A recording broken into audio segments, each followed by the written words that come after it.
Hello and welcome to Daytime, your place for scary stories straight from the horror forums of Reddit.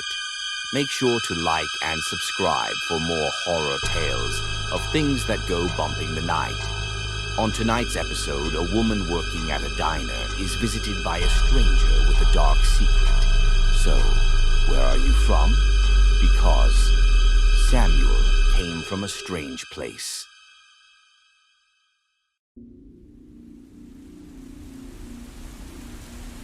Back in 2016, I was working at a roadside diner west of St. Cloud, Minnesota. Neat little place, had a bit of a 60s vibe to it, but without the hairdo. On the slow hours of the day, or whenever we just had locals around, I'd be humming along with the chefs playing radio out of the kitchen. It wasn't an exciting time, but it was nice to have a workplace that felt like a second home. A couple of weekends a month, we had an all-night crew to serve passing truckers. You usually never had to do more than one shift, though, and we got to make own schedules. Our boss was pretty hands-off. It was during one of those shifts at the first week of early summer that my life took a turn for the worse, and I didn't even realize it. We were used to having the occasional odd customer during those hours of the day. When this guy walked in, I didn't know what to think. He was about 6'2", bald and pale as chalk. He wore this worn-out t-shirt that looked like it had been on fire. With every step, he dragged his feet and collapsed in one of our booths, seemingly exhausted. I looked back at the chef, and he just shrugged. Guy wasn't hurting anyone, but he didn't look like he was all there. But a job's a job, so I went up to him. "You all right there?" I asked. He looked up at me like I was speaking a foreign language, then sunk his head back down, gently shaking it. Nah, he said. I don't think I am. He had this voice on the knife's edge between a hysterical laugh and a howling cry. He was trembling. "You need me to call someone?" Call? "Yeah, call someone." How? I didn't understand the question. I figured he was coming down from some kind of binge, and I wasn't about to take any chances. I asked the chef to get me a side of bacon to keep the guy calm while I called the police. As I slid the plate over to him, he sunk his face into his hands, sobbing. Thank you. He cried. Please. I sat down across from him, instinctively reaching out to grab his hand. He let me. Even at a light touch, I could feel the scars on his palm and fingertips. Whatever had happened to him, it must have been awful. I can't go back. He sniffled. Don't make me go back. I can't. Please, I can't. "You're not going anywhere. It's okay." I smiled. "You're safe here." Can you help me? He asked. Can you keep him out? "I'm sure we can figure it out." I nodded. "Just eat up. It's okay." His fingers trembled as he tentatively bit off a piece of bacon. His teeth were black and he flinched. I need time. He said. I need time to run. "Don't worry," I assured him. "We've called for help." I just need time. We just sat there for a while. He calmed his breathing but kept staring out the window. I could tell he was looking for something, or someone. All I could see was a road and a handful of moths. We sat there for some time in silence as he carefully nibbled on the slices of maple bacon. As two police officers entered the diner, he got up from his seat. He reached into his pocket and pulled out a small bundle of scrunched up trash. A couple of singles, a plastic card, dirt, and something resembling animal bones. He tried to straighten out the bills, pushing them into my hands along with the laminated card. I need time. I'll come back. Please. I didn't understand. I just nodded and accepted it. Seconds later, the officers asked him to step outside and explain the situation. I got busy taking orders from a couple of passing truckers, watching glimpses of the scene through the window.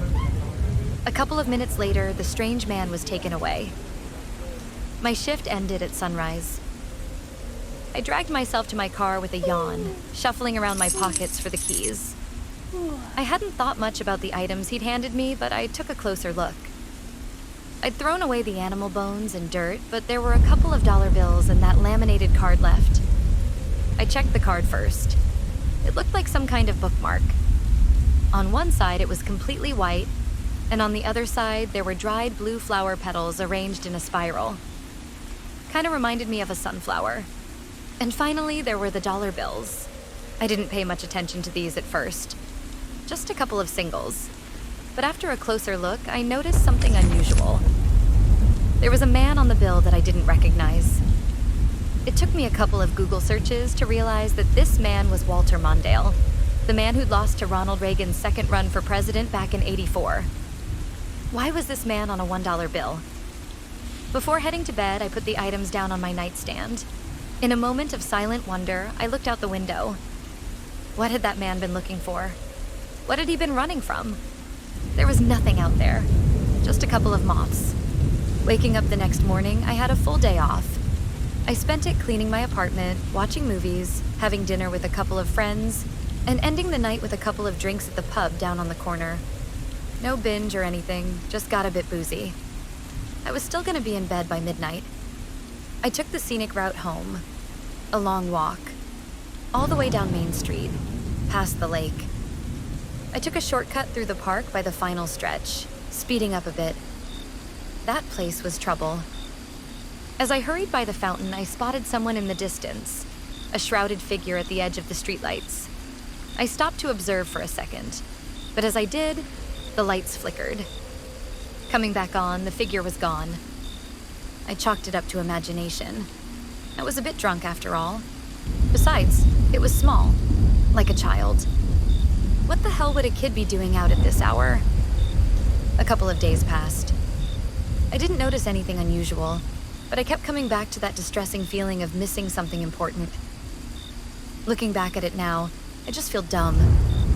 He was there all along, outside the supermarket, in the parking lot, off the highway. Hell, he was outside my window at night sometimes, but just too short for me to spot.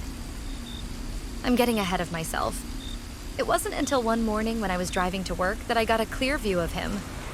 I was crossing a four-way street, taking a sharp left turn, when I had to throw myself on the brakes. There was a kid in the middle of the street. I hadn't seen him that clearly before.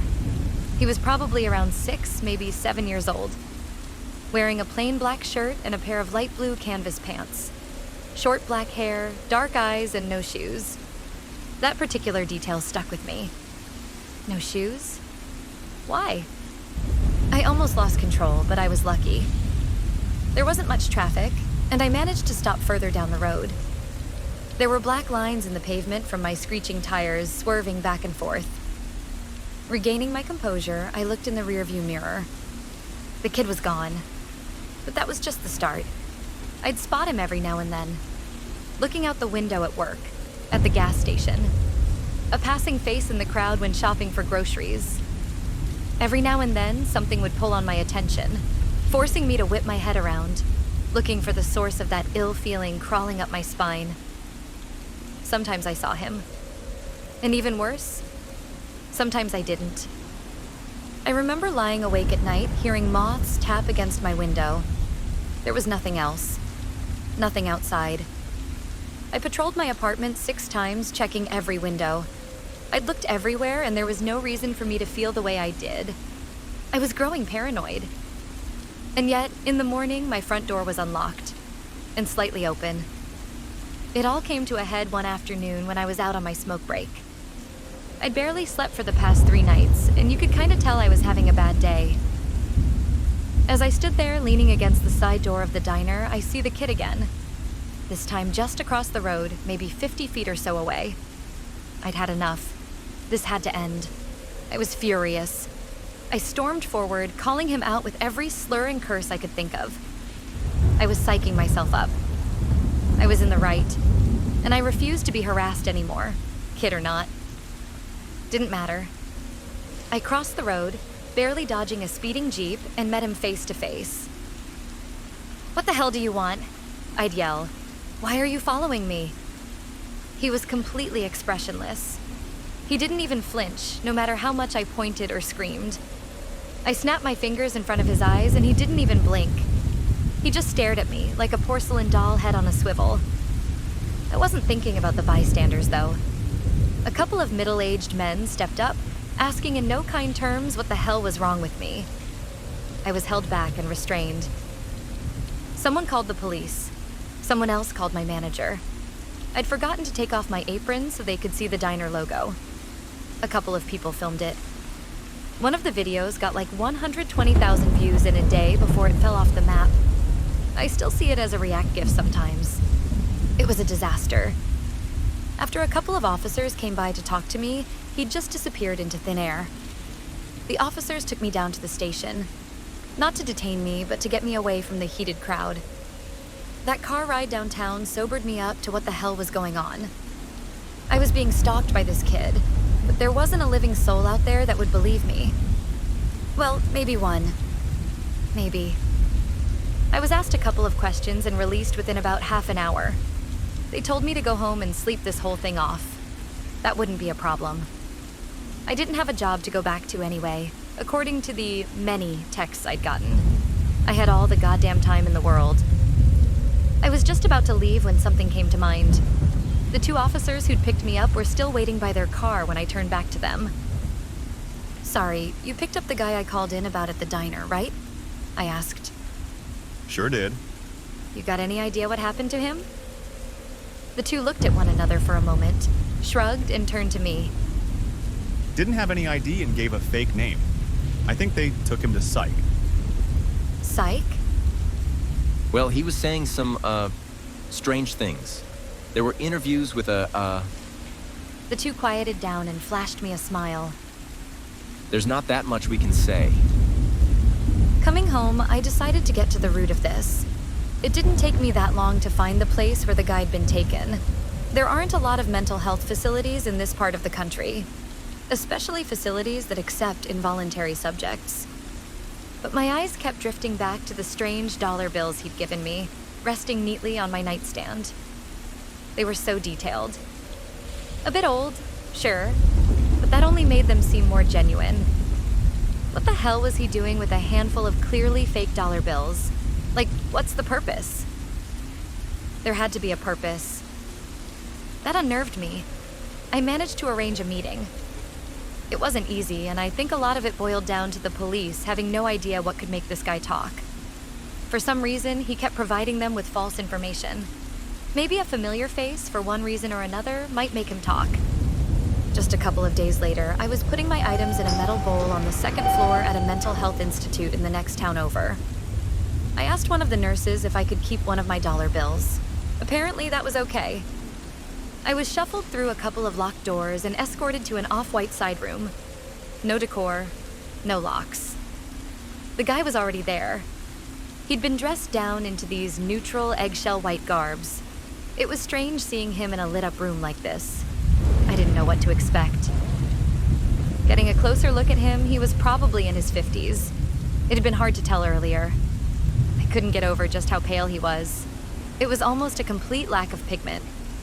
It looked sickly. His thin arms didn't help. He looked malnourished. And yet, he was smiling. Hello? He said. "Hello to you too." I smiled. "You doing okay?" I'm pretty good. He nodded. Thank you. I sat down across from him and took out the dollar bill he'd given me. "I wanted to ask you about this," For the bacon. he said matter-of-factly. "Excuse me?" Sorry, was that not enough? "No, it's..." I took a moment to compose myself. I had too many questions. He sighed, took the bill, and looked it over. Looking back at me, I could tell there was something painful stirring in his mind. His smile slowly faded. Sorry. He said. I try to forget sometimes. It's easier than making sense of it. "Let's start with something simple." I nodded. "Like, your name. Where you're from." Those things are pretty far from simple. He was looking straight through me, his eyes sinking back to deeper, more uncomfortable thoughts. His name was Samuel, and he was born around these parts and back in the 1970s. He'd worked as a telecommunications specialist out of St. Cloud back in the 90s. He had a wife, 3 children, and a 4-bedroom house. But That was all before, see? He explained. Then it all just... Just what? I asked. What happened? He looked at me, opening and closing his mouth, looking for the right words to come out. Nothing happened. He shook his head, trying again. It started with the street preachers. He said. Hundreds of them, marching on every city, all saying the same doomsday shit as always. World was dying, all coming to an end. I haven't seen anything like that. Then there were storms. He continued without skipping a beat. Some would last for weeks, others longer. Entire cities would be flooded or torn apart. Earthquakes causing monster waves along the east coast, sending shockwaves all the way to mainland Europe. Then, Yellowstone. Yellowstone? Yeah. He nodded. Lights out. Samuel was painting this apocalyptic vision of a world undone. Catastrophe after catastrophe. Hooded people marching the streets, screaming for the mercy of a mad god. But there was more to it. Then things stopped making sense. It's as if the rules changed. He continued. Roads would stop leading home. Trees would change color. People turned twisted and corrupted. Like one of our neighbors couldn't eat anything but gunpowder. There was a woman just down the street who tried to kill anyone wearing glasses. It was pandemonium. I didn't say anything. What he was saying didn't make any sense, but he was trying his best to keep his rambling coherent. The plants died. Trees, too. The only thing that could grow in that environment were these twisted blue things that popped up out of nowhere. But people are what got twisted the most. He told me of these towering 7-foot-tall humanoid creatures that roamed the forests. Black as night, not even reflecting light. Arms reaching all the way to their knees. Elongated, inhuman things that all used to be someone he knew. The doomsayers all said the same thing. He continued. That God was a scared little boy, and that he was dying. Everything that was happening was just an expression of that ceaseless, bottomless, existential grief. Samuel looked back and forth, finally burying his face in his hands. It all broke down. Roads stopped leading anywhere. No power, no water. Julie changed. Ollie changed. Toby made himself a mask and wandered off into the woods. Ira just disappeared. And for years, has it been years? It's just been me. But you're here now, I said. And what you're describing, it didn't happen. It happened. He insisted. Just not here, but here. He tapped his finger on the $1 bill. Somewhere, somehow, I must have taken a wrong turn. I slipped through something broken and now I'm here. And he's coming to bring me back. He doesn't want anyone to leave. Who? Just. He chuckled. Just a sad little boy who's been told he's going to die. I didn't know what to say. I just sat with him for a while, holding his hand. Before I left, Samuel got up from his chair. He looked at me, forcing himself to smile. If I go back, I'll try not to be like them.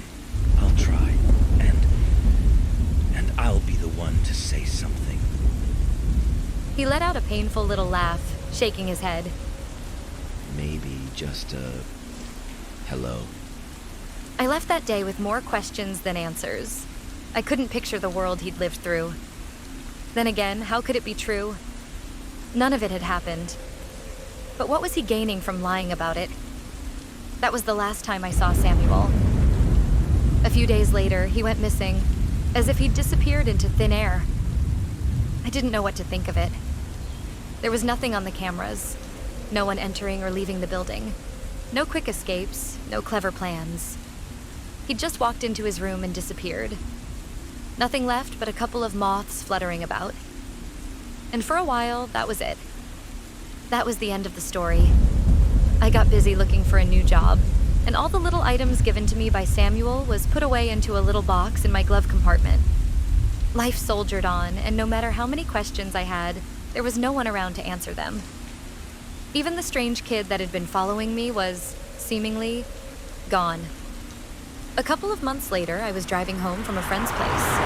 I stopped at a four-way street, waiting for a couple of trucks to pass, when there was a knock on the passenger side window. I almost choked on my own spit. Scared me half to death. Looking out, I could see that kid again. I hadn't seen him for some time, and I quickly bounced between curiosity and downright anger. "What do you want?" I yelled out. There was no response. Instead, the door just opened. It had been locked. As he opened the door, he pointed to the glove box. "You want his things?" I asked. "Is that it?" He nodded. I wanted to lash out, but there was something telling me I shouldn't. Instead, I reached over, opened the glove compartment, and pointed to the box. "Just take it and leave me alone," I said. "Get it over with." He reached in and grabbed the box. So much effort for a couple of mementos. I turned my head back to face the road. The kid backed out. But of course I had to get the last word in. "Not even a thank you, huh?" That made him pause. He looked at me, tilting his head. As he opened his mouth to speak, a moth fluttered out. Then another. And another. Then darkness. What happened next is hard to describe. My memory of it is fragmented. It's like trying to watch a buffering video, where long stretches of it are just nothing. But you know something was supposed to happen in between. Blink. I was sitting in my car. There was a dark blue sky. No clouds, no stars. Figures in the distance. An open field with blue flowers bending to a howling wind. A powerful stench of ammonia stinging my nostrils. Something to my immediate left, ripping the car door straight off the hinges. Blink. Running. Ruins of a town. It seemed familiar, but there was barely anything left. My leg was bleeding. I was being followed. No matter where I turned or where I ran, I seemed to end up at the same intersection. Blink. A 3-story building brimming with life. Glimpses of arm-long antennae through the broken windows. Clickety-clack of bursting wings tapping against crumbling concrete. A loud warning shriek as something rubs its legs together. A call for prey. Blink. Hiding in a tipped-over trash container. The rain has stopped in midair. Raindrops held in indefinite suspension. I suck water drops out of the air to quench my thirst. My hands are shaking from the blood loss. Countless little images. Some in order, some not. I have no idea how much time passed. In the moment, it must have been much longer than I can remember. Days. Weeks, even. There's no way to tell. Blink. Walking through a barren field. It feels like walking through a dead forest, but there are no trees. Only those willingly impaled and wailing. Blink. An abandoned booth by a broken highway. A sign offers phone calls in exchange for real teeth. There are 6 sizes of pliers hanging on a wall within. All are bloodied, even the small ones. Blink. The church that had burned down the night before had reappeared. The people inside, too. They couldn't leave. Tonight, they would burn again. Somewhere in this nightmarish, puzzle-pieced fragment of nothing, there was a constant drive in me to get away. To get out. I knew that if I'd gotten there, I could get back home again. I just had no idea how. Maybe finding the kid. Asking. Begging. Something. The last fragment of memory from that space was being cornered in a cellar. They were banging on the door. I tipped over a wardrobe to keep them out, but they weren't going to stop. They were never going to stop. I couldn't let them kill me again. Not like that. One of the changed ones were coming. I don't know what that means, or how I know the name, but I knew of it. There was a mirror, and I could see the signs. It stepped out. 7 feet tall, black as night. Elongated arms and neck. Barely a body at all. Just a void space vaguely shaped like the remnants of a person. Except this one felt familiar. It was the first one to speak. Hello. Blink. Running. A cold hand. If I squeezed too hard, my fingers went straight through it. I had to keep up. He was showing me something. Blink. They were flooding over the school bus, tipping it by their sheer numbers. Eruptions from the sewer grates. They were famished. Blink. An open field. Sunflowers facing me no matter where I turn. It's not far. Blink. I look back as I'm pushed over the edge. He looks just like the rest of them. They aren't angered by his betrayal. They feel nothing, as I fall. In February of 2017, I was found by the side of the road. I'd been gone for months. My car was too. I came back with nothing but the clothes on my back and countless scars. I've been told that I didn't make any sense at first. I was just rambling nonsense. Or maybe it just sounded like nonsense to these people. Over time, I forgot more and more of these fragmented images, and the less I remember, the more I can move on. Still, I've written them down over time, and they paint an ugly, insane picture of what I'd been going through. Some of which I, myself, have a hard time believing. Then again, I know myself well enough to see that there's no point in lying. I haven't seen Samuel, or that strange kid ever since. I think this is all over for now. There's nothing left for me to give. But even now, years later, I still wake up to that feeling at night. That there's something wrong, or that I'm forgetting something. That there's something near that I'm looking straight through or past. And every now and then I hear the flutter of a moth's wing tapping against my bedroom window. And I think I know what it wants. It wants me to go back.